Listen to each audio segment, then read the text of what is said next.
Welcome back दोस्तों, मैं हूं आर.के. सिंह और आप देख रहे हैं एक्सलेंट नॉलेज।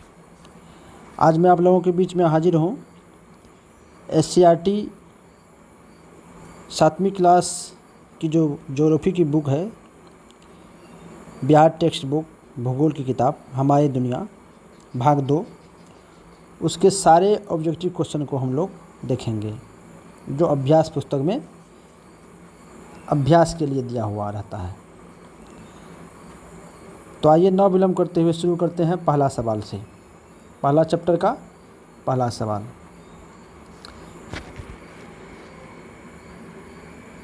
सवाल है, निफे में होता है। निफे में क्या होता है? सिलिका, मैग्नीशियम, लोहा, सोना। भूपर्पटी में ऊपरी हिस्सा कहलाता है, क्या कहलाता है? सियाल, सीमा, परत, मेंटल।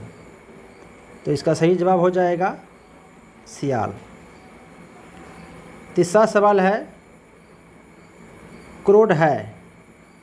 ऑप्शन है पृथ्वी की ऊपरी परत, पृथ्वी की निचली परत, खनिज तेल, ठोस पदार्थ। तो इसका सही जवाब हो जाएगा क्रोड क्या है? तो पृथ्वी की निचली परत को क्रोड कहते हैं। यहाँ से खाली जगह है, खाली जगह को देखेंगे हम। पहला सवाल है, पहला खाली जगह। भूपर्पटी को डैश भी कहा जाता है। भूपर्पटी को भूपटल भी कहते हैं या इसको सियाल भी कहते हैं। सियाल, सियाल। भूपर्पटी को ये पहला नंबर में हो जाएगा सियाल, सियाल। या इसको भूपटल भी कह सकते हैं, भूपटल।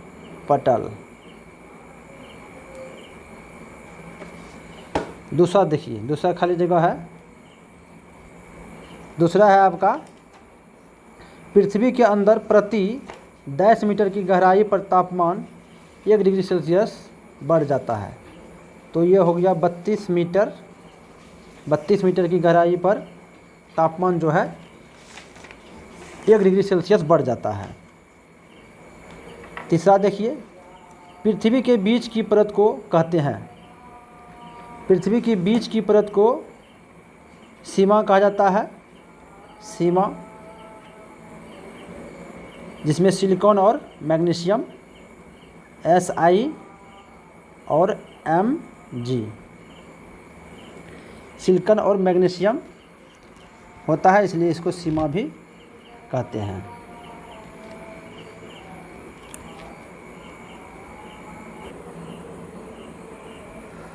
भूपर्पटी का होगा सियाल और एल्युमिनियम।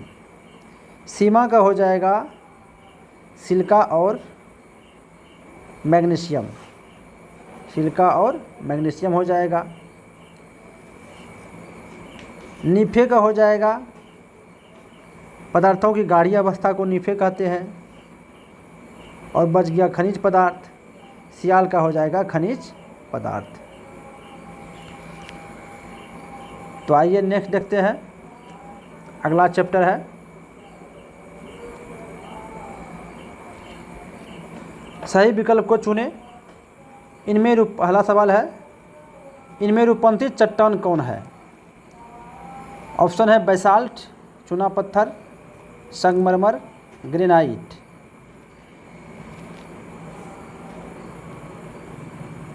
तो इसका सही जवाब हो जाएगा संगमरमर। संगमरमर जो है रूपंथित चट्टान है।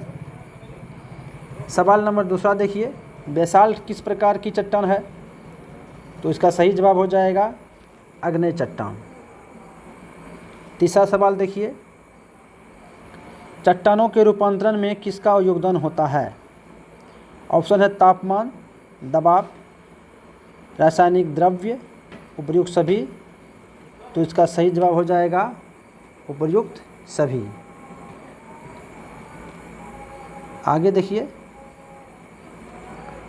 आगे खाली जगह है।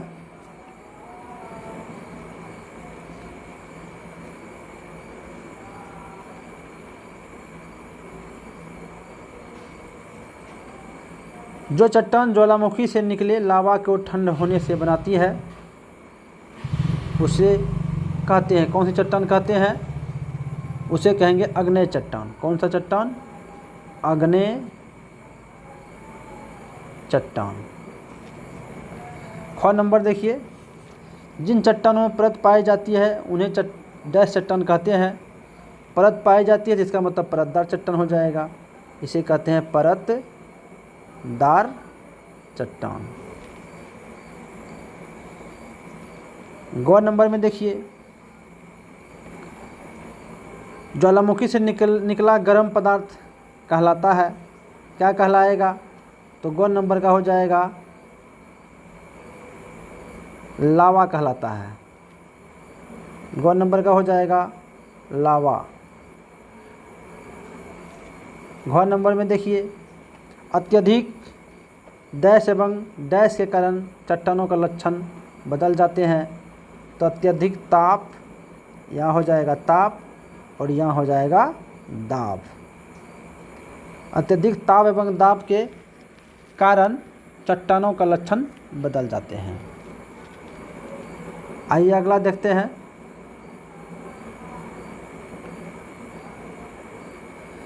ये रिपीट किया हुआ, इसको देख लेते हैं। मिलान।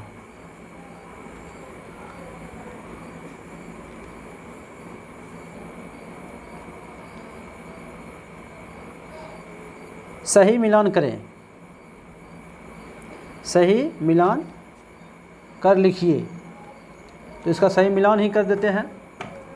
सेंधा नमक, सेंधा नमक अवसादी चट्टान है, 1 नंबर का ख नंबर में आके मिलेगा। सेंधा नमक अवसादी चट्टान। ग्रेनाइट 2 का क हो जाएगा आग्नेय चट्टान। संगमरमर 3 का ग हो जाएगा रूपांतरित चट्टान। आइए आगे देखते हैं अगला चैप्टर।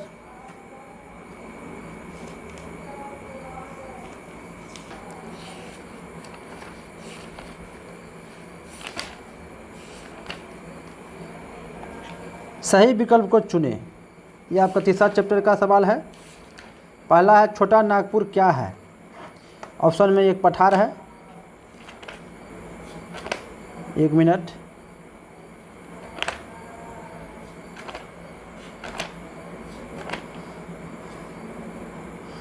छोटा नागपुर क्या है? ऑप्शन में एक पठार, एक मैदान, एक झील, एक पर्वत। तो इसका सही जवाब हो जाएगा क, एक पठार। छोटा नागपुर एक पठार है। दूसरा देखिए, भूसतह पर भूकंप के केंद्र के ऊपर स्थित स्थान को क्या कहलाता है? स्थान क्या कहलाता है? तो इसका सही जवाब हो जाएगा अधिकेंद्र। आगे देखिए, तीसरा नंबर, भारत को कितने भूकंप तीव्रता के क्षेत्रों में बांटा गया है? ऑप्शन है 5, 4, 3, 7। तो इसका सही जवाब है घ, 7। 7 भूकंप क्षेत्रों में 7 जोन में बांटा गया है।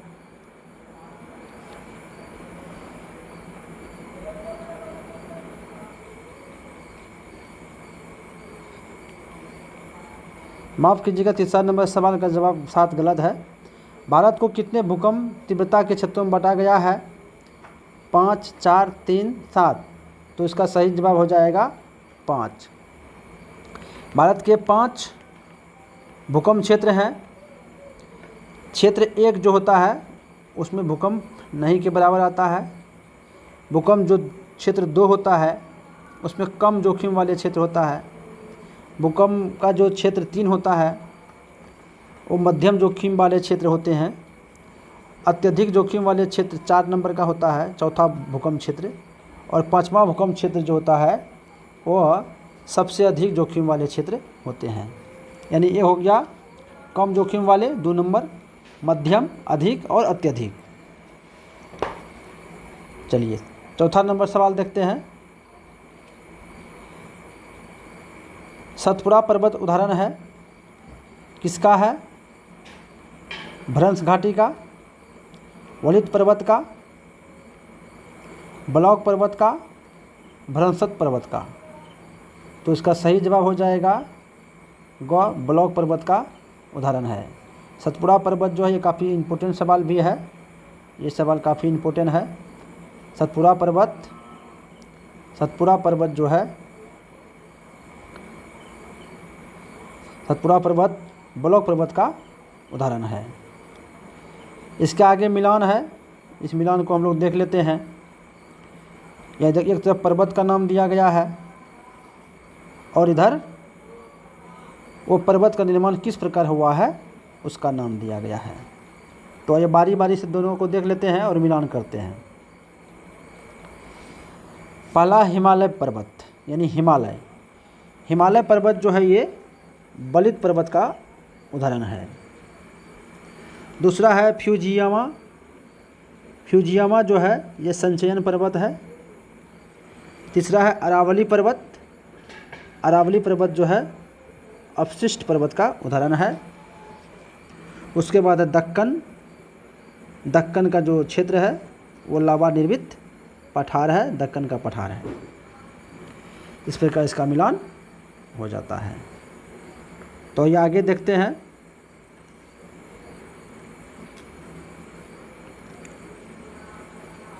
आगे आपको स्पष्ट करने के लिए कहा है अधिक केंद्र, उद्गम केंद्र, सिस्मोग्राफ, रिएक्टर स्केल।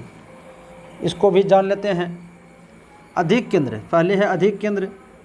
अधिक केंद्र क्या है?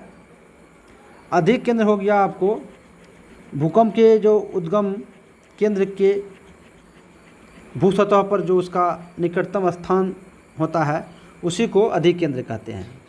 भूकंप के उद्गम केंद्र के भूसतह पर अधिक निकटतम स्थान को ही हम क्या कहेंगे? अधिक केंद्र कहेंगे। और इसी अधिक केंद्र पर भूकंप जो है के समय सर्वाधिक क्षति होती है,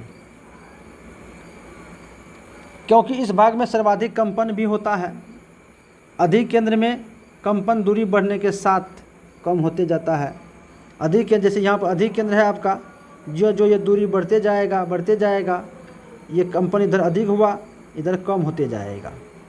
तो जो दूरी बढ़ेगा कंपन धीरे धीरे घटता चला जाएगा। उसके बाद ये दूसरा है उद्गम केंद्र। उद्गम केंद्र भूप्रपट्टी के नीचे की वह स्थान को कहते हैं जहाँ से कंपन शुरू होता है। जैसे ये भूप्रपट्टी है, इसके नीचे वाले स्थान अगर यहाँ से भूकंप होना शुरू हुआ, कंपन होना शुरू हुआ है, तो इसी को कहेंगे उद्गम केंद्र, यानी जहाँ से शुरू हुआ, स्टार्ट। उद्गम का मतलब ही होता है स्टार्ट। उद्गम केंद्र जहाँ से कंपन होना शुरू हो गया, भूकंप शुरू हुआ, उसी को हम कहते हैं उद्गम केंद्र। और इसका सबसे अधिक झटका जहाँ लगता है उसी को हम क्या कहते हैं? अधिक केंद्र। चलिए आगे देखते हैं। आगे है आपका सिस्मोग्राफ। सिस्मोग्राफ जो है भूकंप मापने वाला यंत्र है, भूकंप मापी यंत्र भी कहते हैं इसको। और रिएक्टर स्केल जो है भूकंप की तीव्रता को मापा जाता है कि कितना रिएक्टर स्केल में भूकंप है। अगर उसको नापेंगे कितना तीव्रता है तो उसको रिएक्टर स्केल में ही हम मापेंगे। आइए आगे देखते हैं अगला क्या है।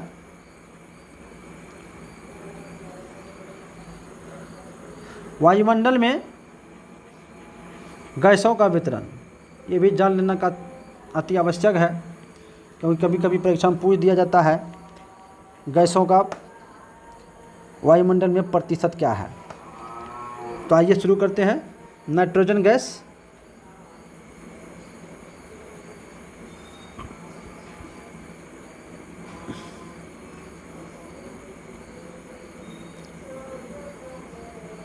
नाइट्रोजन जो है 78% है। इसको 78.03 भी लिखा गया है यहाँ पर। अगर ऑप्शन में ये रहेगा तो इसी को मारिएगा, नहीं रहेगा तो आप 78% ही मारिएगा। ऑक्सीजन है 21%, यहाँ 20.99% दिया गया है। अगर ऑप्शन में 21% रहेगा, अगर 20.99 नहीं रहेगा तो आपको 21% ही ऑप्शन में मारना है और इसका 78% ही मारना है। Argon gas 0.94%, carbon dioxide 0.03%, hydrogen, helium और ओजोन गैस 0.01%। टोटल मिला के टोटल को जोड़िएगा तो 100% हो जाता है। तो इसमें पूछने वाला सवाल क्या है, आपको परीक्षा में पूछा जाता है कि वायुमंडल में नाइट्रोजन गैस का परसेंट क्या है, तो 78%। ऑक्सीजन का कितना परसेंट है, तो 21%। और कार्बन डाइऑक्साइड कितना है, तो 0.03%। चलिए आगे देखते हैं।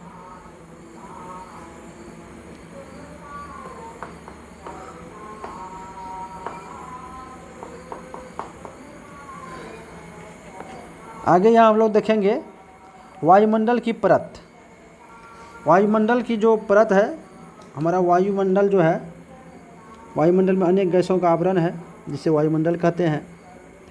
और इसके ऊंचाई के हिसाब से इसका अलग अलग नाम दे दिया गया है। सबसे पहले क्षोभ मंडल, जिसकी ऊंचाई ध्रुवीय क्षेत्र में, उत्तरी ध्रुवीय क्षेत्र में 8 किलोमीटर तक होगा, 8 किलोमीटर तक। और विषुवत रेखा पर इसकी ऊंचाई 18 किलोमीटर हो जाएगा। अगर क्षोभ मंडल की औसत ऊंचाई पूछे तो आपको 18 + 8 कितना हो गया, 26 हो गया। इसमें 2 से भागा दे दीजिए, बराबर कितना हो गया, 13।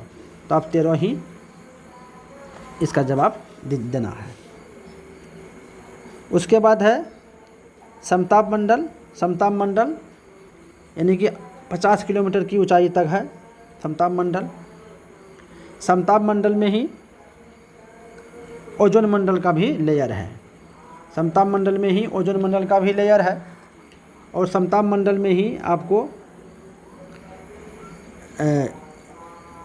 वायुयान का जो उड़ान होता है वह समताप मंडल में ही होता है। उसके बाद है 80 किलोमीटर तक मध्य मंडल। उसके बाद है आयन मंडल 450 किलोमीटर तक। आयन मंडल 450 किलोमीटर तक।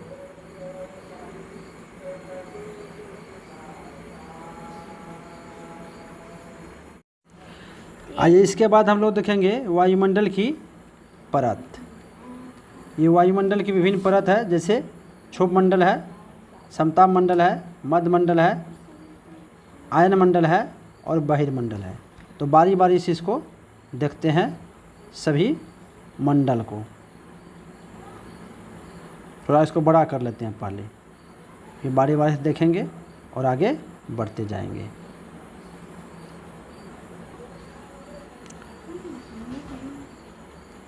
क्षोभ मंडल की जो ऊंचाई है वो 8 किलोमीटर है, लेकिन यह 8 किलोमीटर किधर है, ध्रुवीय क्षेत्रों की ओर। पृथ्वी के ध्रुवीय क्षेत्र, उत्तरी ध्रुव की ओर जो है, इसकी ऊंचाई, क्षोभ मंडल की ऊंचाई 8 किलोमीटर है। और विषुवत रेखा की ओर जो है, क्षोभ मंडल की ऊंचाई 18 किलोमीटर है।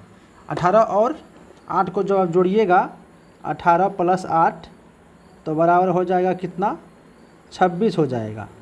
ये दो जोड़े हैं, 2 परिणाम है यहाँ पर। 2 से अगर भगा देते हैं तो भागफल कितना आ जाएगा, 13 आ जाएगा। अगर आपको परीक्षा में पूछे कि क्षोभ मंडल की औसत ऊंचाई कितनी है, तो आप इसका जवाब दीजिएगा 13। कितना दीजिएगा, 13 आपको देना है। क्षोभ मंडल जो है पृथ्वी की सबसे निचली परत है। कौन सी परत है, निचली परत। इसी क्षोभ मंडल में मौसम संबंधी सारी घटनाएं घटती है, जैसे बादल हो गया, आंधी हो गया, तूफान हो गया, वर्षा हो गया। ये एवरेस्ट देख रहे हैं आप, ये एवरेस्ट आपको क्षोभ मंडल में ही है। ये सारी घटनाएं, ओला पाला, आंधी तूफान, सब ये क्षोभ मंडल में ही होता है। क्षोभ मंडल की औसत ऊंचाई कितनी है अभी हम बता चुके हैं। तो क्षोभ मंडल की औसत ऊंचाई 13 किलोमीटर है। मौसम संबंधी घटनाएं किस मंडल में होती है, तो इसका जवाब हो जाएगा क्षोभ मंडल में होती है। क्षोभ मंडल उत्तरी ध्रुव की तरफ इसकी ऊंचाई कितनी है, तो 8 किलोमीटर है। क्षोभ मंडल में विषुवत रेखा की ओर ऊंचाई कितनी है, तो 18 किलोमीटर है। तो आइए आगे देखते हैं और इसका अगला मंडल।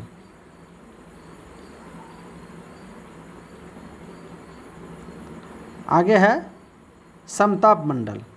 देखिए समताप मंडल जो है इसकी ऊंचाई 50 किलोमीटर है, यानी पृथ्वी के नीचे से लेकर के 50 किलोमीटर तक क्षोभ मंडल की, माफ़ कीजिए, समताप मंडल की ऊंचाई है। समताप मंडल में एक गैस का लेयर है, परत है ओजोन गैस का, उसको हम क्या कहेंगे, ओजोन मंडल कहेंगे। ओजोन मंडल में ओजोन गैस है इसलिए उसको ओजोन मंडल कहते हैं। ओजोन गैस का क्या काम है, सूर्य का जो परावैंगनिक किरण है वो परावैंगनिक किरण को ये ओजोन मंडल जो है, ओजोन परत जो है उसको सोख लेता है और पृथ्वी तक वह परावैंगनिक किरण नहीं पहुंच पाता है। अगर वह परावैंगनिक किरण पृथ्वी तक आ जाएगा तो पृथ्वी पर रहने वाले जो जीव हैं वह जीव में त्वचा संबंधित कैंसर हो जाएगा और आँख से संबंधित भी बीमारी हो जाएगी। समताप मंडल की औसत ऊंचाई कितनी, माफ़ कीजिए, समताप मंडल की ऊंचाई कितनी, तो 50 किलोमीटर। करीब 20 इस मंडल के निचले भाग में अर्थात 20 किलोमीटर की ऊंचाई तक तापमान क्या रहता है, स्थिर रहता है। यानी कि 20 इस मंडल की, समताप मंडल की जो नीचे वाला भाग होता है 20 किलोमीटर तक की ऊंचाई जो है तापमान जो है इसमें स्थिर रहता है, घटता बढ़ता तापमान नहीं है। इसके बाद जैसे जैसे हम ऊंचाई पर जाते हैं तापमान तेज़ी से बढ़ने लगता है। इसका प्रमुख कारण है कि ऊपर में ओजोन का परत का पाया जाना। जैसे ही ऊपर हम जाते हैं ओजोन परत पाया जाता है जिसके कारण जो है गर्मी बढ़ने लगती है। इसके बाद है आपका दूसरा मंडल, वो है आपका मध्य मंडल। तो आइए देखते हैं मध्य मंडल को। मध्य मंडल समताप मंडल के ठीक ऊपर वाली परत है। इसकी ऊंचाई करीब 80 किलोमीटर है। देखिए मध्य मंडल की ऊंचाई कितनी है,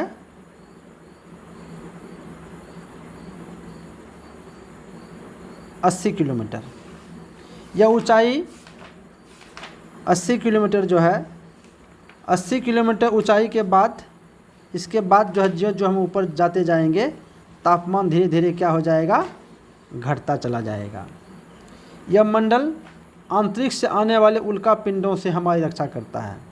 मध्य मंडल से देख रहे हैं यहाँ उल्का पिंड, ये उल्का पिंड जो अंतरिक्ष से उल्का पिंड नीचे आ रहा है धरती की तरफ, तो मध्य मंडल में आकर के यह क्या हो जाता है, रुक जाता है। क्योंकि जैसे ही उल्का पिंड इस मंडल में प्रवेश करता है मध्य मंडल में, वहाँ क्या होता है, घर्षण के कारण यह उल्का पिंड क्या हो जाता है, जल जाता है और पृथ्वी तक, जिसके कारण वह पहुँच नहीं पाता है। आइए आगे देखते हैं। उसके बाद है आयन मंडल। कौन सा मंडल, आयन मंडल। वायुमंडल की इस परत में ऊंचाई बढ़ने के साथ तापमान में तीव्रता से बढ़ता है। जो हम आगे बढ़ते जाते हैं आयन मंडल से, तो तापमान भी तीव्रता से क्या होता है, बढ़ता जाता है। आयन मंडल इस परत का एक भाग है। पृथ्वी से प्रसारित रेडियो तरंग, हम लोग जो रेडियो सुनते हैं या किसी प्रकार का, जैसे मोबाइल फ़ोन हो गया, मोबाइल का जो टावर काम करता है ये आयन मंडल से ही करता है। रेडियो तरंगों का प्रसारण परावर्तित होकर पृथ्वी पर आती है, किस मंडल से, आयन मंडल से। पहले आयन मंडल तक आता है, फिर ये क्या होता है, नीचे की ओर जाता है। इस मंडल का फैलाव जो है 80 किलोमीटर से 400 किलोमीटर तक माना जाता है। ऐसे इसकी ऊंचाई 450 किलोमीटर दिया गया है। इसके बाद आइए बहिर्मंडल। बहिर्मंडल यह वायुमंडल की सबसे कौन सी परत है, तो सबसे यह ऊपरी परत है। यह वायु की पतली परत होती है। यहाँ पर यहाँ हल्की गैसें होती है हल्की गैसें क्यों होगी? क्योंकि जो हल्की गैसें होगी तो ऊपर की तरफ उड़ेगा, इसलिए बहिर्मंडल में हल्की गैस ज़्यादा है। जैसे हीलियम हो गया, आपको हीलियम अगर आपको सवाल पूछ दिया जाए कि हीलियम हो गया, हाइड्रोजन हो गया, यह गैस जो है किस मंडल में पाया जाता है, तो हाइड्रोजन और हीलियम जो है ये बहिर्मंडल में पाया जाता है।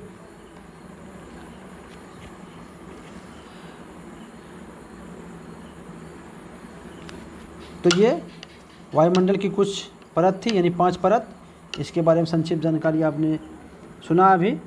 आइए आगे देखते हैं फिर।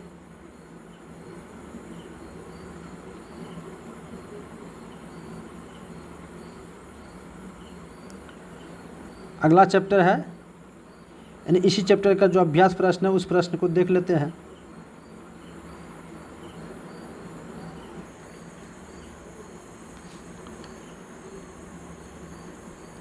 इस चैप्टर का पहला सवाल है, यह चैप्टर नंबर 4 है। पहला सवाल है, पृथ्वी की सतह से ऊपर की ओर जाने पर सांस लेना कठिन होता है क्योंकि? देखिए ऑप्शन इसका, वातावरण में कार्बन डाइऑक्साइड की मात्रा बढ़ जाती है, वातावरण में ऑक्सीजन की मात्रा बढ़ जाती है, वातावरण में नाइट्रोजन की मात्रा कम जाती है, वातावरण में ऑक्सीजन की मात्रा कम जाती है। तो इस 1 नंबर का सही जवाब घ होगा, वातावरण में ऑक्सीजन की मात्रा कम जाती है। दूसरा सवाल देख लीजिए, पहले कौन सा भाग गर्म होता है? कौन सा होगा? जल की सतह, स्थल की सतह, पर्वतीय भाग, वायुमंडलीय भाग। तो पृथ्वी का यह भाग है, सतह है, तो सबसे पहले जो गर्म होगा स्थलीय भाग होगा, यानी स्थल की सतह होगा। आगे देखिए तीसरा सवाल। तीसरा सवाल है, वायुमंडल में ऑक्सीजन की मात्रा है। अब देखिए यहाँ पर सवाल आ गया, ऑप्शन में देखिए 25.42 दिया है, 18.03 दिया है, 20.99 दिया है और 2 दिया है। तो इसका सही जवाब हो जाएगा ग नंबर 20.99। चौथा नंबर सवाल देख लीजिए, वायुमंडल की सबसे पहली परत है। देखिए कौन कौन सा मंडल है? समताप मंडल, क्षोभ मंडल, वायुमंडल, मध्य मंडल। तो अभी हम लोगों ने देखा है, अभी पढ़ा है तुरंत कि वायुमंडल की सबसे पहली परत जो है ये क्षोभ मंडल है। कौन सा मंडल है? क्षोभ मंडल। इसको अंग्रेजी में ट्रोपोस्फेयर कहते हैं, ट्रोपोस्फेयर।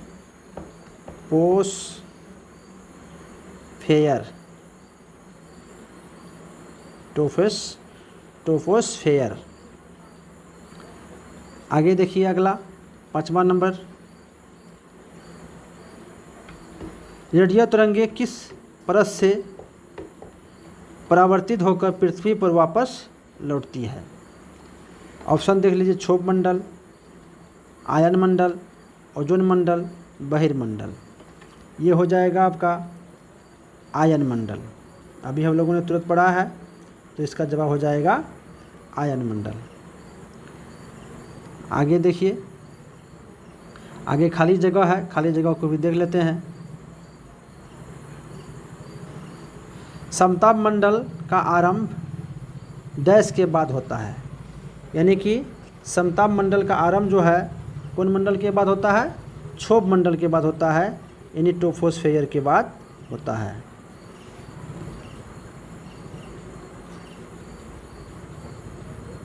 ट्रोपोस्फेयर के बाद होता है, यानी क्षोभ मंडल के बाद होता है। दूसरा है, वायुमंडल का फैलाव किलोमीटर तक है, यानी वायुमंडल का फैलाव कहाँ से कहाँ तक है? 80 किलोमीटर से 400 किलोमीटर तक इसका फैलाव है। तीसरा सवाल देख लीजिए, हल्की गैसें डैश से अंतरिक्ष में तैरती रहती है, यानी कि हल्की गैसें जो है बहिर्मंडल से अंतरिक्ष में तैरती रहती है। यहाँ क्या हो जाएगा? बहिर्मंडल। उसके बाद है चौथा सवाल, वायुमंडल का विस्तार पृथ्वी की सतह से 10 किलोमीटर ऊंचाई तक है। इसका सही जवाब हो जाएगा 1 1000 किलोमीटर तक है। यानी कि पृथ्वी की सतह से 1000 किलोमीटर की ऊंचाई तक वायुमंडल का विस्तार है।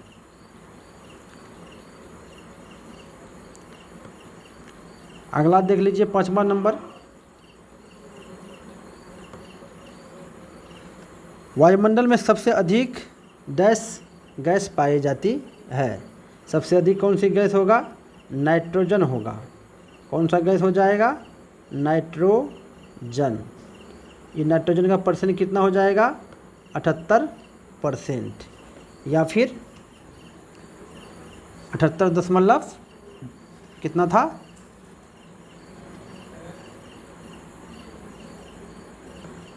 78.03%। 78.03%। चलिए आगे देखते हैं 6ठा नंबर सवाल।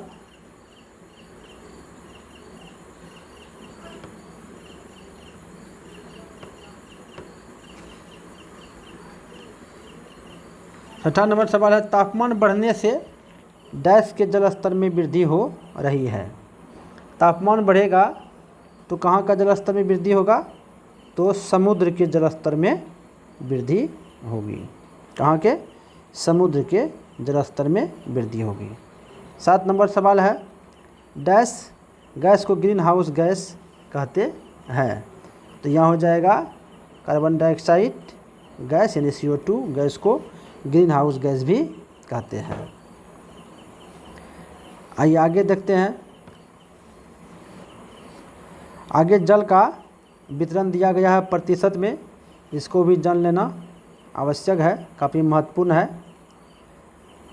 देखते हैं इसको बारी बारी से।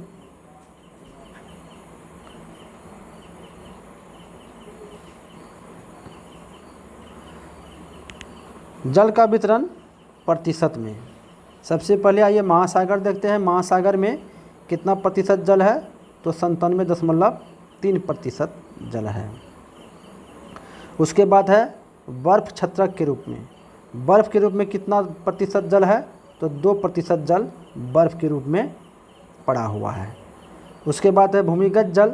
भूमिगत जल 0.68% है।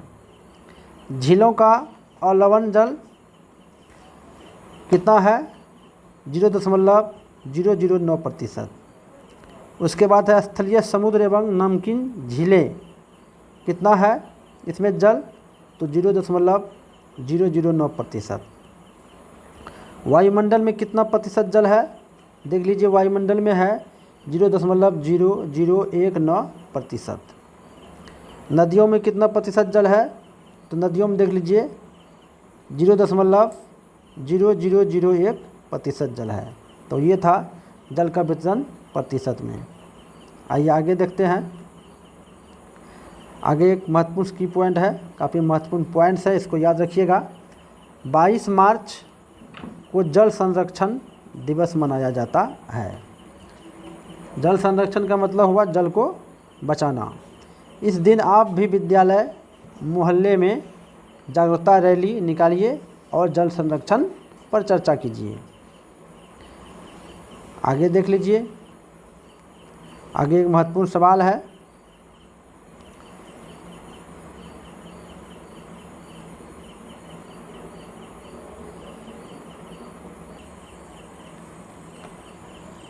आइए इसको देख लेते हैं, ये काफ़ी महत्वपूर्ण है। दीर्घ एवं लघु ज्वार के समय सूर्य व चांद की स्थिति। ज्वार भाटा का नाम आप लोगों ने सुना होगा। तो कब दीर्घ ज्वार आता है और कब लघु ज्वार आता है? यहाँ देखिए आप, यहाँ सूर्य है और ये अमावस्या का चांद है यहाँ पर, और ये पूर्णिमा का चांद है, और बीच में पृथ्वी है। जब तीनों एक सिद्ध में आ जाएगा, यानी पूर्णिमा के चांद हो, उसके बाद फिर पृथ्वी हो, फिर सूर्य हो, यानी पूर्णिमा का चांद और फिर पृथ्वी और फिर सूर्य, ये अगर तीनों एक सिद्ध में आएगा, ऐसी स्थिति में दीर्घ ज्वार आने की संभावना रहती है। यह दीर्घ ज्वार आएगा, दीर्घ ज्वार। और यदि फिर यहाँ सूर्य है, उसके बाद शुक्ल अष्टमी का चांद या फिर कृष्ण अष्टमी का चांद होगा। यानी चांद जो है अंधेरी रात वाली जो चांद होती है वो 8वां दिन का चांद, फिर या फिर पूर्णिमा वाली रात की जो चांद होती है उसका 8वां दिन का चांद, और बीच में पृथ्वी इस प्रकार का रहेगा। और फिर यहाँ पर रहेगा इस प्रकार का ऐसे, तो इसमें आएगा लघु ज्वार। इसको दोबारा फिर समझ लेते हैं। देखिए आकृति देखिए पहले, इस प्रकार की आकृति अगर बनता है यानी कि यहाँ 90 डिग्री कोण बना रहा है, सूर्य पृथ्वी के साथ और कृष्ण अष्टमी के साथ, या फिर सूर्य पृथ्वी के साथ या शुक्ल अष्टमी के साथ, ऐसी स्थिति में कौन सा ज्वार आएगा? लघु ज्वार आएगा। और पूर्णिमा की चांद, पृथ्वी, सूर्य एक ही लाइन में रहेगा, या फिर पृथ्वी, अमावस्या का चांद और सूर्य एक ही लाइन में रहेगा, तो ऐसी स्थिति में दीर्घ ज्वार आएगा। आपको परीक्षा में पूछ सकता है ये, इसी प्रकार फिगर देके पूछेगा। तो इस प्रकार अगर फिगर रहेगा, इस प्रकार का फिगर रहेगा तो आपको बताना है लघु ज्वार, और इस प्रकार का फिगर अगर रहेगा तो आपको बताना है दीर्घ ज्वार। ये सवाल सीटेट के एग्ज़ाम में पूछा जा चुका है, बिल्कुल फिगर के साथ। कब पूछा था? 2018 में पूछा था। पहला सवाल है, पृथ्वी पर जलमंडल का हिस्सा है। ऑप्शन देख लीजिए, 51%, 41%, 71% और 29%। पूछा क्या गया है? जलमंडल का हिस्सा। तो जलमंडल कितना है? 71%। अगर ये स्थलमंडल का हिस्सा पूछता तब क्या हो जाता? तब हो जाता 29%। दूसरा सवाल देख लीजिए, मुंबई किस सागर के किनारे स्थित है? ऑप्शन देखिए पहले, हिंद महासागर, अरब सागर, आर्कटिक महासागर, फतेह सागर। तो पूछा किसके बारे में? मुंबई के बारे में। मुंबई किस महासागर के तट पर है, किनारे पर है? तो अरब सागर हो जाएगा। अब इसका फिगर भारत का जो नक्शा है उसमें देख सकते हैं। आइए आगे देखते हैं। तीसरा नंबर सवाल, चंद्रमा के गुरुत्वाकर्षण से जल ऊंचाई की ओर बढ़ता है, तो यह स्थिति क्या कहलाती है? यह स्थिति जब ऊपर की ओर जल जाएगी, ऊपर की ओर जब बढ़ेगा जल, तो उसको कहेंगे हम ज्वार। और यही जल जब नीचे की ओर आएगा तब उसको हम क्या कहेंगे? भाटा कहेंगे। तो इस सवाल का जवाब, इस तीसरा नंबर सवाल का जवाब क्या हुआ? जल ऊंचाई की ओर बढ़ता है, तो इसका जवाब हो जाएगा ज्वार। आइए आगे बढ़ते हैं। चौथा नंबर सवाल, इनमें कौन झील है? पूछ दिया कौन झील है? काला सागर, लाल सागर, फतेह सागर, अरब सागर। नाम से सब पता चल रहा है कि सागरे सागर, ये भी सागर, ये भी सागर, ये भी सागर, ये भी सागर। लेकिन पूछ दिया झील कौन सा है? झील पहले ये जान लीजिए झील किसे कहते हैं। झील जो होगा वो चारों तरफ से घिरा हुआ भूमि होगा और बीच में क्या होगा? पानी होगा, इसको झील कहते हैं। तो इसका सही जवाब हो जाएगा फतेह सागर झील। इसका नाम है फतेह सागर झील। गौ नंबर इसका सही जवाब है। आगे देख लीजिए, आगे खाली जगह है, खाली जगह को भी हम लोग देखेंगे।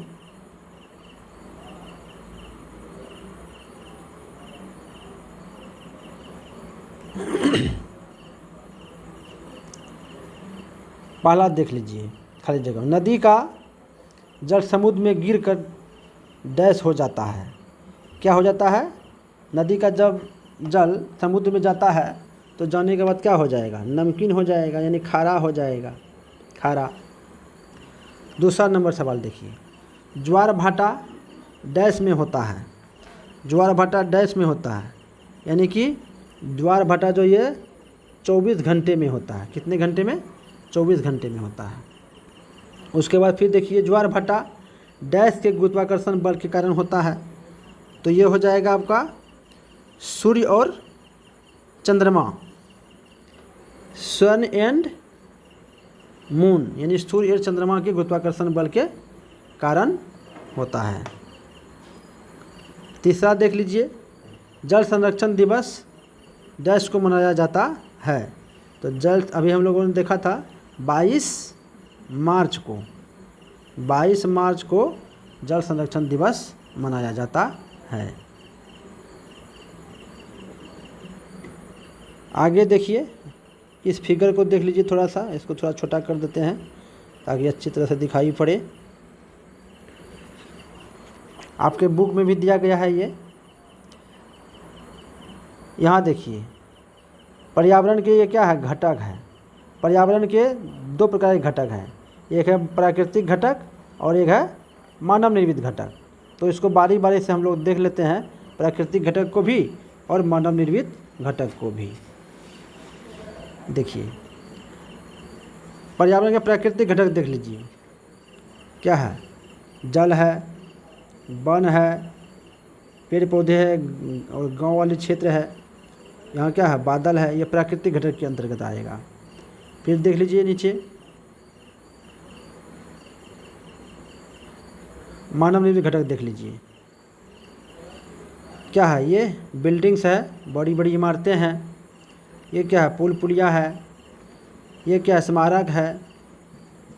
ये पार्क है, ये सड़क है और ये उद्योग है। ये पर्यावरण के ही घटक है, लेकिन ये इसको कौन बनाया है, ये सब मनुष्य द्वारा बनाए गए हैं। ये मानव निर्मित घटक है। इसके पहले हम लोगों ने क्या देखा, हम लोगों ने इसके पहले देखा क्या था, या देखिए, पेड़ पौधे, वन है, जैव मंडल।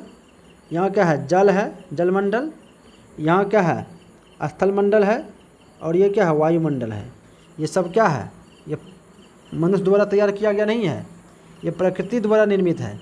इसलिए ये सब क्या है, पर्यावरण के प्राकृतिक घटक हैं। पर्यावरण के कौन से घटक हैं, प्राकृतिक घटक।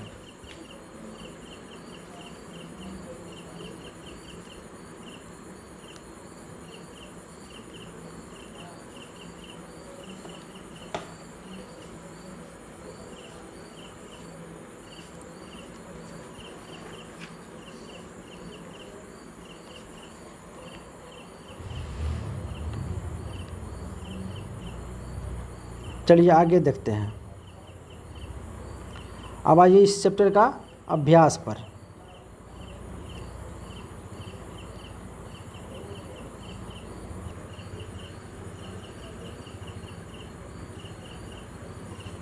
आइए इस चैप्टर का पहला MCQ देखते हैं। इनमें से कौन सी प्राकृतिक पर्यावरण की वस्तु है। देख लीजिए, ध्यान दीजिए, प्राकृतिक पर्यावरण पूछा है तो पुल जो हो गया प्राकृतिक पर्यावरण का नहीं होगा, मकान प्राकृतिक पर्यावरण का नहीं होगा, सड़क प्राकृतिक पर्यावरण का नहीं होगा, तो जल हो जाएगा प्राकृतिक पर्यावरण की वस्तु। दूसरा नंबर देखिए, पर्यावरण कितने प्रकार के होते हैं, 2 प्रकार, 3 प्रकार, 4 प्रकार, अनगिनत।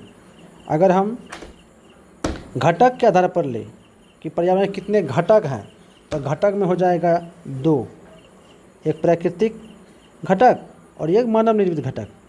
अगर हम वायुमंडल के हिसाब ले, जैसे जैव मंडल हो गया, स्थल मंडल हो गया, जल मंडल हो गया, वायुमंडल हो गया, तब हो जाएगा 4 प्रकार का। ठीक है, तो इसमें पर्यावरण कितने प्रकार के होते हैं, तो इसको 4 ही मान लीजिए। चलिए अगला देख लीजिए, पृथ्वी के चारों ओर क्या है।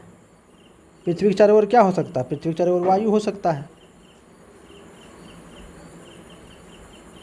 आगे देख लीजिए, अगला सवाल क्या है, अगला खाली जगह है।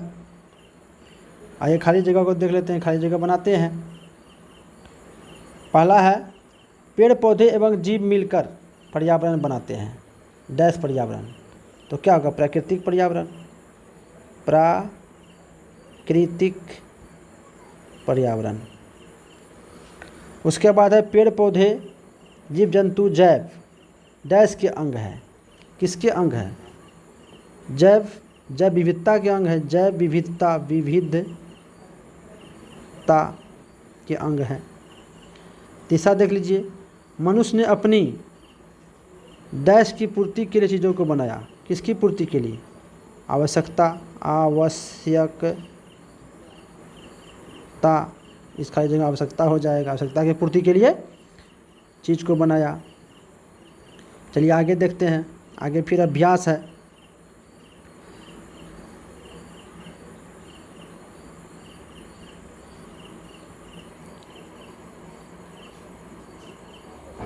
आइए हम लोग पहुँच चुके हैं कौन सा चैप्टर, 7वां नंबर चैप्टर का ये MCQ है।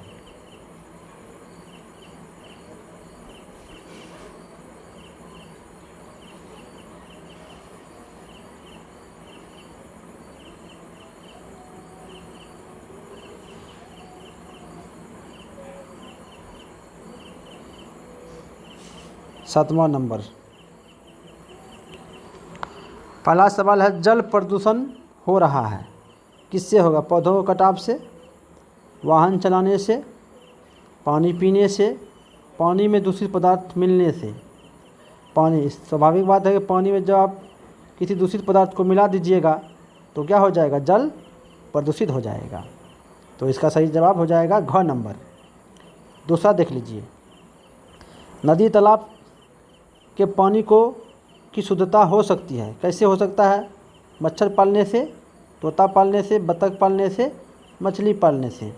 नदी तालाब में अगर मछली पालिएगा तो पानी क्या हो जाएगा? शुद्ध हो जाएगा। चलिए अगला देखिए, तीसरा नंबर,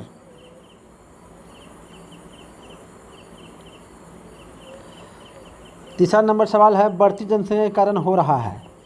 वृक्षों के तेज़ी से कटाव, ये हो रहा है। भवन निर्माण, ये भी हो रहा है। आधारभूत संरचना का निर्माण, ये भी हो रहा है। उपयुक्त सभी, यानी कि सब हो जाएगा। इसका आंसर हो जाएगा घ सभी, यानी कि तीनों हो रहा है। तो इसका जवाब हो जाएगा उपयुक्त सभी। चौथा नंबर सवाल देख लीजिए, पर्यावरण संरक्षण के लिए किया जाना चाहिए। खूब पौधे लगाना चाहिए। गंदे जल की उचित निकासी प्रबंधन, ये भी सही बात है। पौधा लगाना, ये भी सही है। गाड़ियों का कम उपयोग, एकदम गाड़ी कम चलाना चाहिए। और जरूरी हो तो बैटरी वाली गाड़ी खरीद लीजिए। इसलिए इसका सही जवाब हो जाएगा घ उपयुक्त सभी।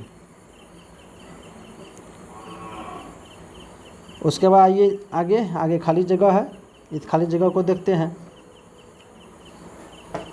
डैश गैस वायु प्रदूषण पैदा करता है, कौन गैस होगा? CO2 गैस हो जाएगा, कार्बन डाइऑक्साइड गैस। दूसरा देख लीजिए, ध्वनि की तीव्रता को डैश में मापा जाता है। ध्वनि की तीव्रता को डेसीबल में मापा जाता है। किसमें? डेसीबल। और हम लोग जो सुनते हैं, जो आवाज़ हम लोग सुन पाते हैं, वो 80 डेसीबल तक की आवाज़ को हम लोग सुन पाते हैं। और इससे ऊपर की ध्वनि हमें क्या करता है? विचलित कर देता है, उसको हम नहीं सुन पाएंगे 80 से अधिक को। तीसरा नंबर सवाल देख लीजिए, डैश को संरक्षित राष्ट्रीय जलीय जीव घोषित किया गया है। किसे? डॉल्फिन को। किसे? डॉल्फिन। आप सभी लोग देखे होंगे डॉल्फिन को।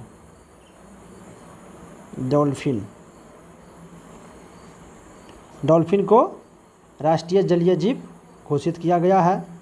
ये शायद 2005 से राष्ट्रीय जलीय जीव डॉल्फिन को घोषित किया गया है। और बिहार के जो नदी है कोसी और गंगा, इसमें डॉल्फिन देखने को मिलता है। और अररिया जिला का भी जो नदी है परमान नदी, इस परमान नदी में भी डॉल्फिन देखने को मिलता है, जिसको सोस कहा जाता है। सोस।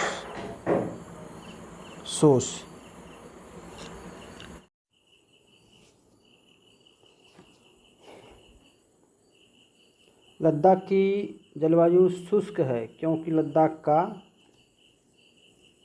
है क्या है?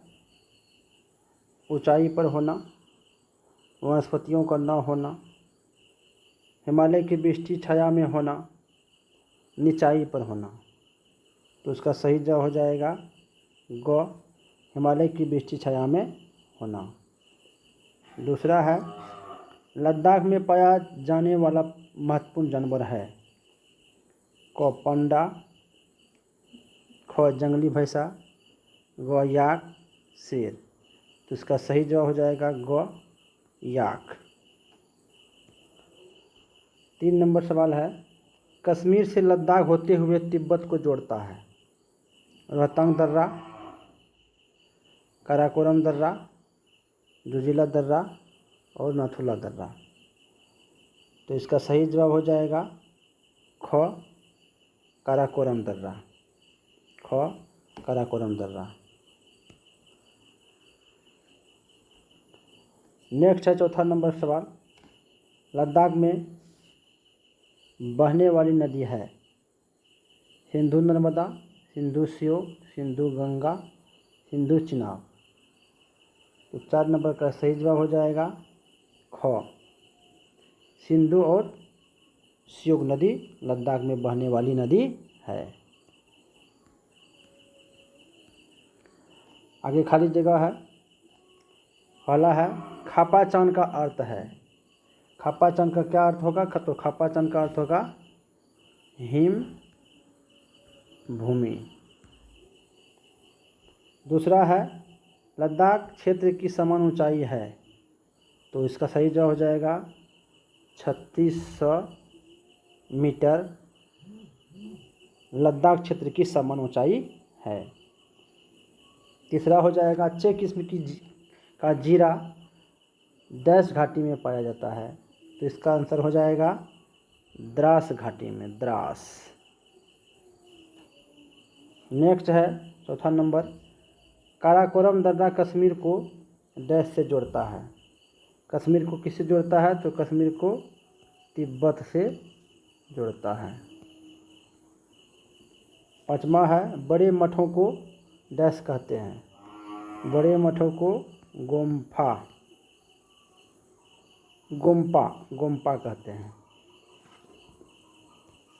आगे देखते हैं।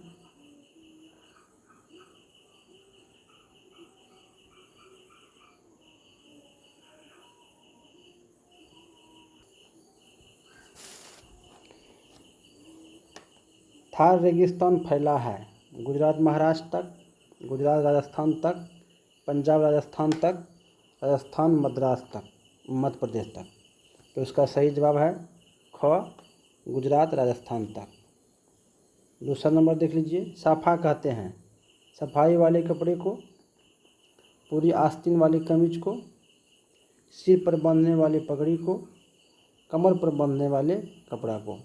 तो इसका सही जवाब हो जाएगा ग, सिर पर बांधने वाली पगड़ी को साफा कहते हैं। आगे देखिए 3 नंबर, थार प्रदेश में पाए जाने वाले खनिज हैं अभ्रक, बक्साई संगमरमर, संगमरमर जिप्सम, संगमरमर कोयला। तो इसका सही जवाब हो जाएगा ग, संगमरमर और जिप्सम। चौथा देख लीजिए, नखलिस्तान का अर्थ है एक छोटा प्रदेश, ठंडी जलवायु का क्षेत्र, रेगिस्तान में हरियाली व जल वाला क्षेत्र, राजस्थान मध्य प्रदेश। तो इसका सही जवाब हो जाएगा ग, रेगिस्तान में हरियाली व जल वाला क्षेत्र को नखलिस्तान कहते हैं। खाली जगह देखते हैं। भारत के पश्चिम भाग में डैश का रेगिस्तान है। तो इसका जवाब हो जाएगा थार का रेगिस्तान। दूसरा देख लीजिए, पहला था रेगिस्तान का जहाज डैश कहलाता है।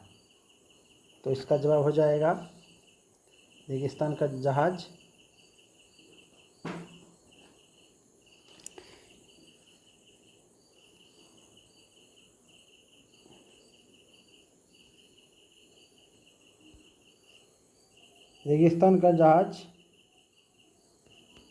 ऊंट को कहा जाता है। तीसरा है राजस्थान नहर डैश नदी पर बनाया गया बांध है। राजस्थान नहर जो है ये बनाया गया है आपको सतलज नदी पर, सतलज नदी पर। चौथा है थार रेगिस्तान का मुख्य शहर है। मुख्य शहर हो गया आपको बीकानेर हो गया, बीकानेर। जैसलमेर भी है, जैसलमेर। बाड़मेर है, बाड़मेर। जोधपुर, जोधपुर। ये राजस्थान के मुख्य शहर हैं।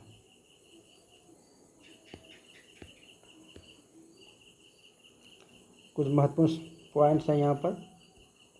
क्या आप जानते हैं 22 मार्च 2012 में बिहार राज्य की स्थापना हुई थी।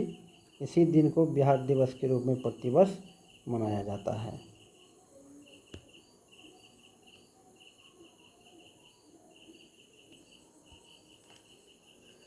बिहार के पूर्व में है, तो बिहार के पूर्व में है क्या है, बिहार के पूर्व में पश्चिम बंगाल है। दूसरा है मधुबनी पेंटिंग जुड़ी है मगध क्षेत्र में, अंग क्षेत्र में, भोजपुरी क्षेत्र में, मिथिला क्षेत्र में। तो मधुबनी पेंटिंग जो है यह आपको मिथिला क्षेत्र से जुड़ी हुई है। आगे देख लीजिए।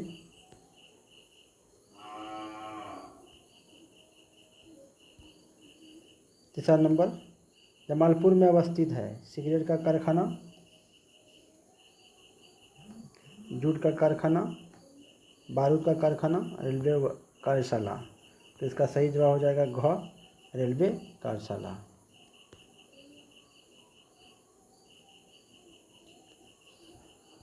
आइए इस मिलान को मिलान कर लेते हैं, सही मिलान। सबसे पहले जर्दालू देखें, जर्दालू आम है, ये आ गया आपको भागलपुर में। उसके बाद देखेंगे तेल शोधक कारखाना, घ वाला। पहले देखिए जर्दालू आम जो भागलपुर में है, उसके बाद तेल शोधक कारखाना ये आपका बरौनी में है। उसके बाद ये चूना पत्थर आपको कैमूर की पहाड़ी पर है। रेलवे वैगन प्लांट हो गया आपको मोकामा में।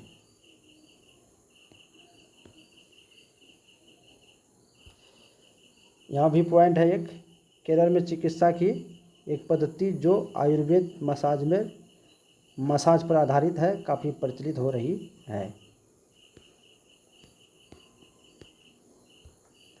साइलेंट वैली पश्चिमी घाट में अवस्थित है। यह स्थान जैव विविधता यानी बायोडायवर्सिटी के लिए जाना जाता है। यूएनओ ने इसकी विशेषता को विश्व स्तरीय बताया है।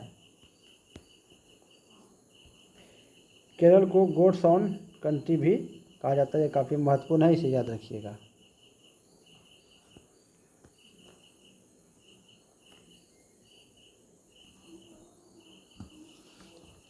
आइए देखते हैं, ये 11वां चैप्टर है। पहला सवाल है, केरल प्रदेश की जलवायु है समशीतोष्ण, शीतोष्ण, उष्णार्द्र, उष्ण। तो सही जवाब हो जाएगा क, समशीतोष्ण। दूसरा, केरल में नहीं उपजाया जाता है कहवा, काजू, जूट, इलायची।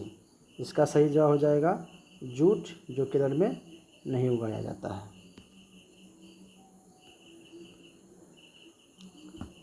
आगे देखिए, साइलेंट वैली स्थित है पूर्वी घाट में, पश्चिमी घाट में, कृष्णा घाट में, कावेरी घाट में। तो 3 नंबर का सही जवाब हो जाएगा पश्चिमी घाट में। साइलेंट वैली पश्चिमी घाट में अवस्थित है। चौथा देखिए, सबरीमाला क्या है, तीर्थ स्थान, पर्यटन स्थल, नौका दौड़, एक प्रकार का नृत्य। तो सबरीमाला एक मंदिर है, इसको हम तीर्थ स्थान कह सकते हैं। इसका सही जवाब हो जाएगा क। आगे देख लीजिए, आगे मिलान है, इस मिलान को देख लेते हैं। आइए इस मिलान को करते हैं। पहले क में है मलखम। मलखम क्या है, मलखम एक प्रकार का खेल है, घ में आके मिलेगा, एक प्रकार का खेल। उसके बाद है पश्चिमी घाट। पश्चिमी घाट आपको हो जाएगा नीलगिरी पहाड़ी, नीलगिरी की पहाड़ियाँ। उसके बाद है, ये ख हो गया। ग में आइए केराली मसाज। केराली मसाज जो है एक प्रकार का क्या है, ये चिकित्सा पद्धति है, ख। उसे घ में आइए उत्पम। उत्पम एक प्रकार का क्या है, एक प्रकार का खाद्य पदार्थ है। उसके बाद आइए च में मलयालम। ये मलयालम एक प्रकार की भाषा है जो केरल में चलती है।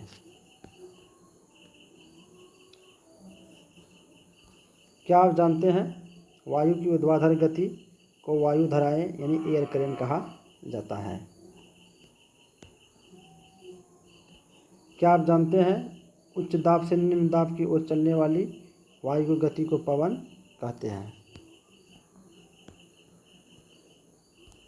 यहाँ भी है, क्या आप जानते हैं गर्मी के दिनों में बिहार में चलने वाली गर्म हवा लू कहलाता है, इसे लू कहते हैं। यहाँ देखिए विश्व के मुख्य स्थानीय पवन लू विशाल मैदान में चलता है भारत में। चिनूक जो है दक्षिणी कनाडा का हवा है। विली विली जो है पूर्व ऑस्ट्रेलिया की हवा है। टॉर्नेडो एवं हरिकेन जो है अटलांटिक महासागरीय क्षेत्र की हवा है। टाइफून पूर्वीय प्रशांत महासागरीय क्षेत्र की है। काल बैसाखी बंगाल की खाड़ी में चलता है भारत में। उसके बाद यहाँ अभ्यास दिया गया है, इस अभ्यास को